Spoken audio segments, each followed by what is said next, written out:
दक्षिण काशी म्हणून ओळखल्या जाणाऱ्या प्रकाशा नगरीत 2027 मध्ये होणाऱ्या ऐतिहासिक सिंहस्थ कुंभमेळ्याचे काउंटडाऊन सुरू झाले आहे। लाखो भाविकांच्या आगमनाच्या पार्श्वभूमीवर पायाभूत सुविधांचा प्रश्न ऐरणीवर आला आहे।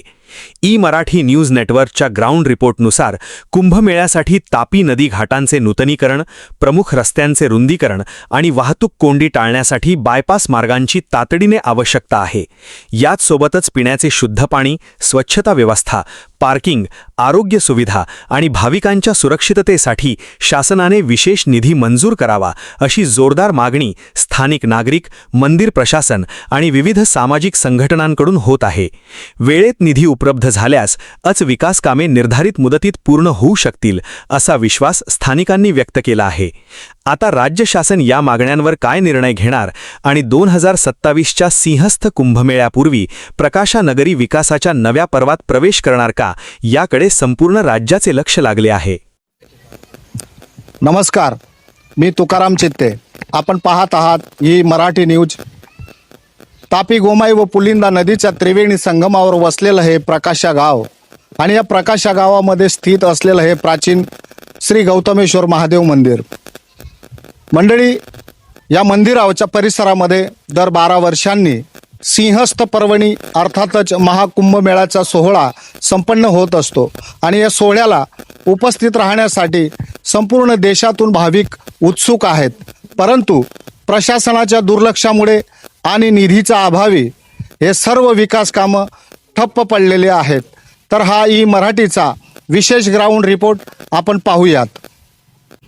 मंडळी, आता आपण उभे आहोत श्री गौतमेश्वर महादेव मंदिर परिसरामध्ये। अत्यंत नयनरम्य असा हा परिसर आहे। या परिसरामध्ये अनेक विकास कामं प्रलंबित अवस्थेमध्ये पडलेले आहेत। आपण पाहू शकता की इथे दरवर्षी दर 12 वर्षांनी हा होत असलेला सिंहस्थ पर्वणीचा कार्यक्रमाला लाखो भाविक पूर्ण भारत देशातून इथे येत असतात। परंतु सुविधांअभावी या भाविकांची मोठ्या प्रमाणात गैरसोय होत असते। तर या मंदिराच्या समोर हे गोमाई नदीचं पात्र आपण पाहत आहोत। या पात्राला जर निधीचा योग्य विनियोग करून जरी आकार दिला तर भाविकांसाठी चांगली सुविधा उपलब्ध होऊ शकते। भाविकांना उभं राहण्यासाठी एक चांगला रॅम्प या परिसरामध्ये बनू शकतो। आता सध्या या परिसरामध्ये छोटे मोठे रोपटे उगलेले आहेत, परंतु यांना जरी इथून हटवलं आणि एक छोटासा रॅम्प भाविकांसाठी जर बनवला तर त्यांना उभं राहण्यासाठी, फिरण्यासाठी एक चांगली सुविधा होऊ शकते।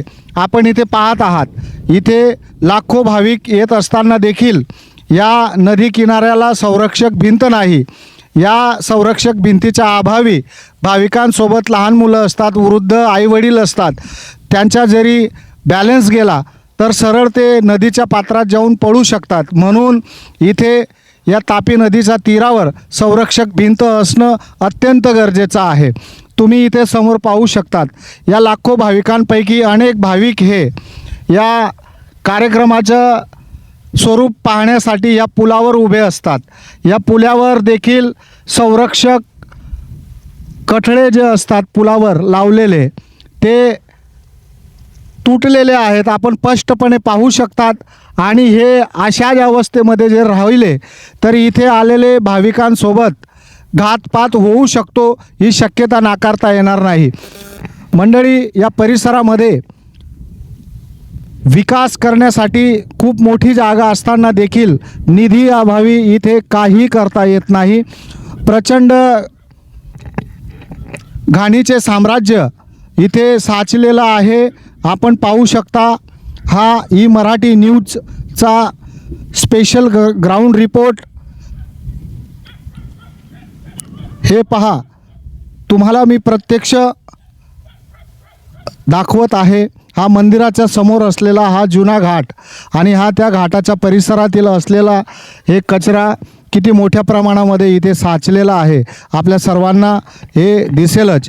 हे देखील इथे देखील आधी बांधण्यात आलेला हा छोटा घाट होता. हा घाट देखील पाण्याच्या या प्रवाहामुळे पूर्णपणे उखळून गेलेला आहे. इथे जरी निधीचा योग्य वापर जरी करण्यात आला तर भाविकांच्यासाठी एक सुंदर असा घाट बनू शकतो आणि लोकांची सोय याच्यात होऊ शकते. आपण परत इकडे पाहू शकतो की इथे पहा, हा जुना घाट बनवण्यात आलेला होता. तो घाट पूर्णपणे पाण्यामध्ये गेलेला आहे, पूर्णपणे तुटून गेलेला आहे. तर दर 12 वर्षांनी ह्या परिसरामध्ये सिंहस्थ पर्वणीचा कार्यक्रम होतो आणि तुटपुंजा निधीवर हे सर्व विकास कामं होणं अजिबात शक्य नाही. म्हणून या परिसराचा पूर्ण विकास करायचा असेल तर याच्यासाठी भरीव निधी प्रशासनाकडून दिला गेला पाहिजे आणि लोकांची सुविधा चांगली व्हावी याच्यासाठी ग्रामस्थांनी मागणी केलेली आहे. सिंहस्थ पर्वणीचा कार्यक्रमाला केवळ 1 वर्ष बाकी असताना देखील अजून येथील विकास कामांना प्रशासनाकडून 1 रुपयाचा देखील निधी उपलब्ध करून देण्यात आलेला नाही. तरी या निमित्त आमदार, खासदार, स्थानिक लोकप्रतिनिधी व प्रशासनाविरुद्ध ग्रामस्थांनी प्रचंड नाराजी व्यक्त केलेली आहे. तर आपण ग्रामस्थ व या विश्वस्तांची प्रतिक्रिया काय आहे ती जाणून घेऊया. या काका.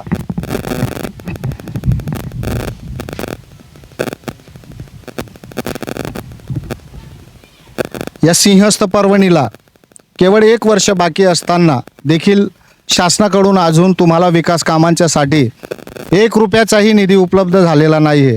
तुमची प्रतिक्रिया काय? शासनाकडून मिळालेल्या 6 कोटीपैकी सुद्धा अजून 1 पैसाही कुठे खर्ची पडलेला नाही आहे. तदनंतर या सिंहस्थ पर्वणीच्या गावासाठी जो काही निधी लागणार आहे तो 300 कोटीपर्यंत मिळाला तर सगळ्या गावाचे उत्कर्ष होईल, सगळ्या गावाची सोय होईल, भाविकांची सोय होईल.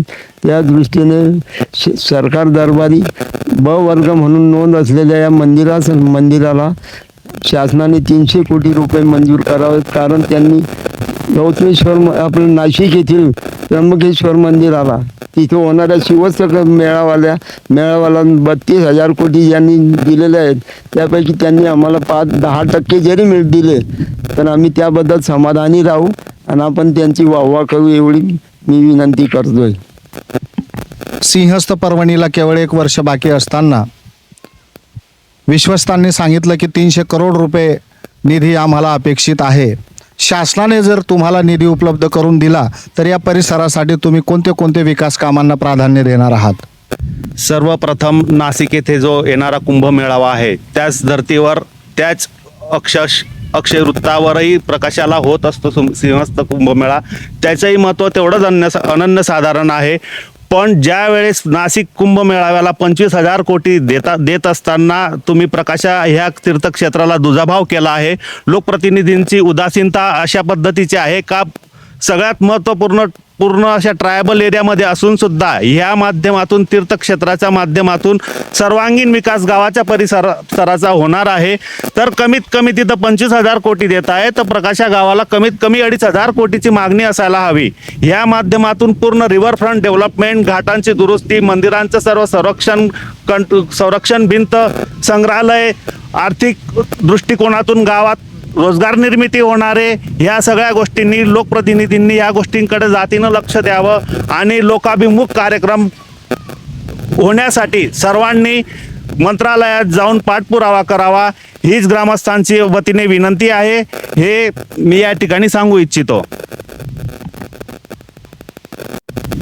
मी अमोक शास्त्री भट, प्रकाशा तीर्थक्षेत्र ग्रामोपाध्याय आणि माझ्यासह असतात ग्रामजोशी सचिन जोशी, विश्वस्त सहकार्य व पूर्ण समिती अध्यक्षापासून पूर्ण जे सदस्य गण आहे त्यांच्या अनुमते दर 12 वर्षाप्रमाणे ह्या सिंहस्थ पर्वणी काळात जे सण साजरा होतो त्याच्यामध्ये प्रामुख्याने 1 वर्षात पिंडदान करणे हे सगळ्यात महत्त्वाचं.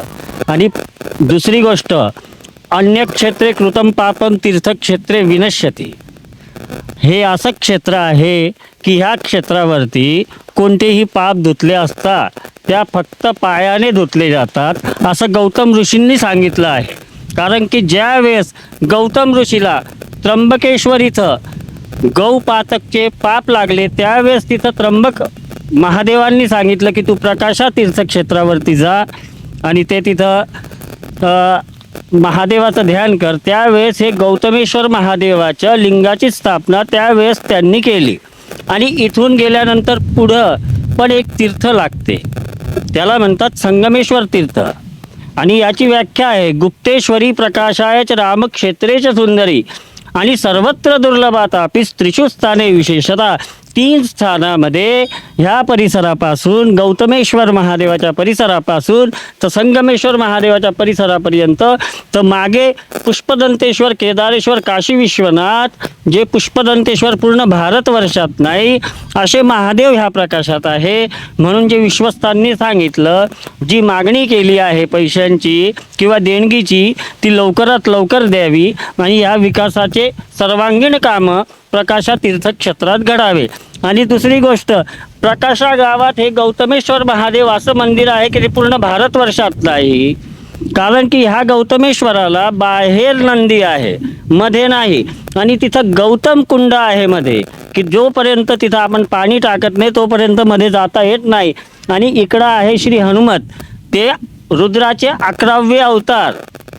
11वे अवतार म्हणून जाताना स्वतः रुद्र देवता आपल्या आशीर्वाद देतात. आणि हे एक मंदिर असं आहे की याला पूर्णपणे जाताना सरळ जावं लागतं, असं वाकून जाता येत नाही. आणि पूर्ण भारतवर्षात आपण वाकून जातो.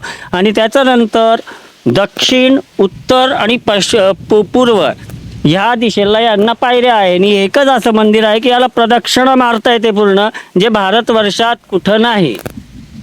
असं. धन्यवाद. नमस्कार, जय सियाराम. आता ग्रामस्थांनी जे काही विषय या ठिकाणी सिंहस्थ पर्वणीला घेऊन मांडलेले आहेत त्याच धर्तीवर ज्या ठिकाणी त्रिवेणी संगम आहे, तापी, गोमाई आणि पुलिंदा या 3 नद्यांचा ज्या ठिकाणी अभूतपूर्व संगम आपल्याला लाभलेला आहे त्याच किनारी वसलेलं प्रकाश गाव ज्याच्या संदर्भ स्कंद पुराणामध्ये सापडतो, ज्याचा संदर्भ तापी महात्म्यामध्ये सापडतो, ज्याचा संदर्भ धुळ्याला असलेल्या संग्रहालयामध्ये ब्रिटिशकालीन जे काही गॅजेट आहे त्याच्यामध्ये संदर्भ सापडतो. अशा प्राचीन गावामध्ये वसलेले हे गौतमेश्वर मंदिर आहे. या मंदिराच्या विशिष्ट जे काही गोष्टी आहेत त्या वैशिष्ट्यपूर्ण गोष्टी महाराजांनी आपल्याला सांगितल्याच आहे. पण प्रकाशात गौतमेश्वरासारखे असे असंख्य मंदिर आहेत जे काळापाषाणाने वेढलेले आहेत. आज इतिहास संशोधन जे काही करणारे लोक आहेत, आर्किओलॉजीवाले जे लोक आहेत, ASI वाले जी टीम आहे, या सर्व टीमचे लक्ष या ठिकाणी वेधले गेले पाहिजे या सिंहस्थ पर्वणीच्या निमित्तानं, अशी एक मागणी या ठिकाणी असलेल्या युवकांची आहे. जेणेकरून काळापाषाणात असलेले हे आमचे प्राचीन वैभव, काळापाषाणात असलेली आमची ही खरी संपत्ती जी आज रंगाच्या आड असेल किंवा कुठल्या तरी प्रदूषणाच्या आड जी लपलेली आहे ती आज बाहेर येऊन त्यातला खरा दैवी करण किंवा त्यातलं खरं दैवी चमत्कार असलेले मंदिरं हे आमच्या समोर येतील, पुढच्या पिढीला ते दिसतील. जेणेकरून या ठिकाणी जे सिंहस्थ पर्वणी 12 वर्षातून एकदा होते आणि 12 वर्षातून होणाऱ्या या पर्वणीमध्ये जी काही हजारो करोडो रुपयाचा निधी येणार आहे त्या पैशातूनच या गोष्टी शक्य आहेत. गावामधली असलेली ग्रामपंचायत असेल, गावातले असलेले युवक असतील, इथला असलेला सगळा वर्ग असेल, या वर्गाच्या हातातली ही काही गोष्ट नाही आहे. यात कधी सरकार, मुख्यमंत्री किंवा वरच्या लेवलच्या अधिकाऱ्यांनी लक्ष घातले तर नक्कीच प्रकाशात असलेले मंदिरं, वैभवपूर्ण मंदिरं हे त्या गोष्टीतनं बाहेर येऊ शकतील. सिंहस्थ पर्वणी म्हटले तर हजारो लाखो संख्येचे भाविक या ठिकाणी येतात. त्रिवेणी संगम म्हटल्यावर या ठिकाणी त्या ठिकाणी आंघोळीचं, स्नानाचं महत्त्व त्या ठिकाणी तयार होतं. अशा ठिकाणी कधी सुंदर घाट निर्मिती झाली असेल, ज्या ठिकाणी गोमती नदी वाहते तिला स्कंद पुराणामध्ये गोदार्क सुता म्हटलं गेलंय. गोदार्क सुता म्हणजे गोदावरी नदीची कन्या. गोदावरी नदीची कन्या या ठिकाणी वाहत असेल तर ज्या पद्धतीने गोदावरी नदीच्या ठिकाणी घाट आहे, ज्या ठिकाणी गंगेच्या ठिकाणी घाट आहे, तसे सुंदर घाट या प्रकाशाला या सिंहस्थ पर्वणीच्या निमित्तानं मिळू शकतील का, अशी ही मागणी आमची एक आहे. या ठिकाणी दर सोमवारी ह्याच गौतमेश्वर महादेवाची शयन आरती केली जाते.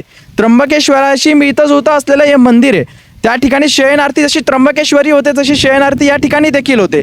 तर त्या ठिकाणी गोमती नदीचं कुंड या ठिकाणी बांधता येईल का, जेणेकरून प्रत्येक भाविकाला तिथलं तीर्थ घेऊन जाता येईल, अशा कुंडाची मागणी सुद्धा या सिंहस्थ पर्वणीमध्ये आम्ही करतोय.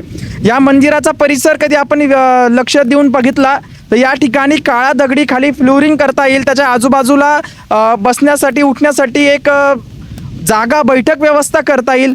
मंदिराला कधी आपण पाहिलं तर खाली पूर्ण दगडी पाषाण आहे आणि वरती चुन्याचं बांधकाम आहे. तर त्या चुन्याच्या बांधकामाला पण अजून भरभक्कम करता येईल का. त्याच्या आजूबाजूला समोर हनुमानाचं मंदिर आहे, मंदिर आणि हनुमान मंदिर आणि गौतमेश्वराचं मंदिर दोन्ही एकमेकांच्या कनेक्ट करता येईल का.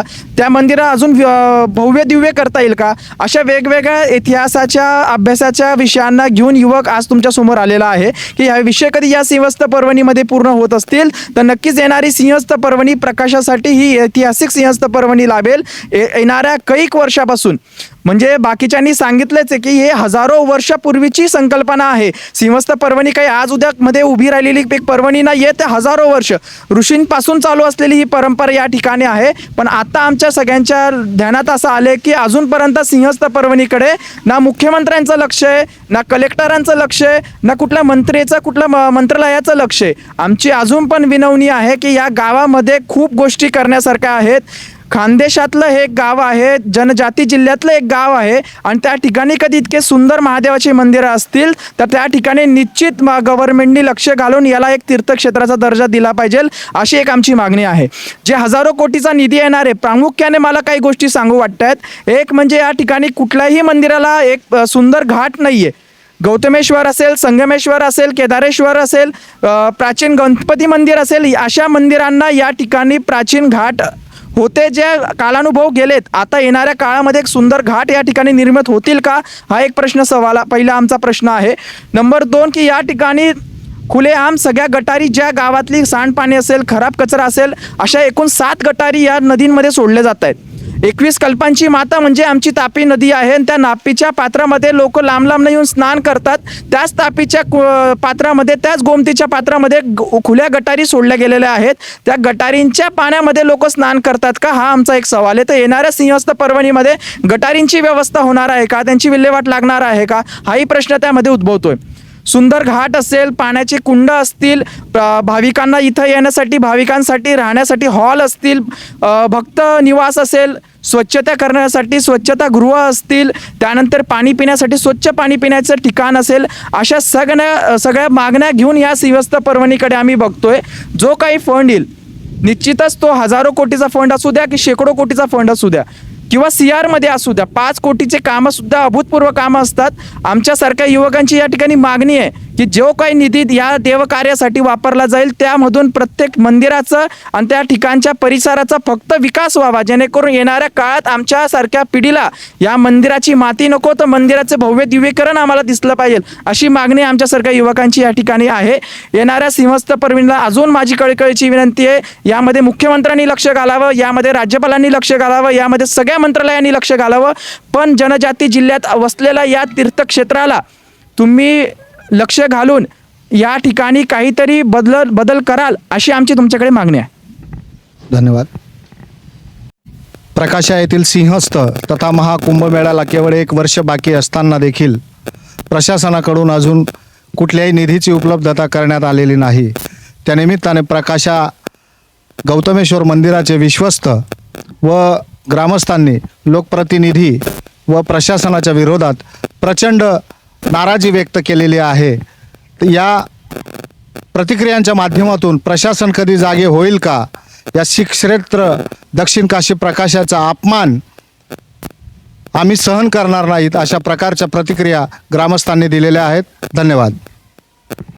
मंडळी, आता ई मराठी न्यूजच्या माध्यमातून आपण सिंहस्थ पर्वणीचा स्पेशल ग्राउंड रिपोर्ट घेऊन आता ह्या पर्वणीचे जे मानकरी आहेत त्यांच्या घरी आपण आलेलो आहोत. प्रत्यक्ष त्यांच्या प्रतिक्रिया काय आहेत हे आपण जाणून घेऊया. नमस्कार. आम्ही सिंहस्थ पर्वणीचे मानकरी श्री उद्धव शिवराम पाटील यांचे घर इथूनच पर्वणीला सुरुवात होईल. मार्ग सांगतोय, भैरव चौक, सोनार गल्ली, तोताराम गल्ली, मंदिर परिसर. येणाऱ्या भाविकांसाठी काय काय सोयीसुविधा तुम्हाला अपेक्षित आहेत? पाणी, वीज, त्याच्यानंतर रस्ते, मिरवणूक मार्ग जेव्हा मोकळा पाहिजे. अडचण येते, 15 ते 20 लाख भाविक येतात, त्यांच्या हिशोबाने मार्ग मोकळा पाहिजे. आणि मंदिराची जे परिसर आहे, काठ सेक्शन वगैरे पूर्ण अपूर्ण आहे, ते काम क्लिअर व्हायला पाहिजे. मंदिर परिसरामध्ये निधी अभावी जे विकास कामं प्रलंबित आहेत त्याच्यासाठी साधारण तुम्हाला किती निधीची अपेक्षा आहे? 3 ते 4 कोटी रुपये, 300 ते 400 कोटी रुपये जवळजवळ पाहिजे. धन्यवाद. सामान्य जनतेचा आवाज थेट तुमच्यापर्यंत. मराठी न्यूजच्या ताज्या बातम्या आणि नवनवीन अपडेट्स मिळवण्यासाठी आपल्या YouTube चॅनलला सबस्क्राईब करा लगेच.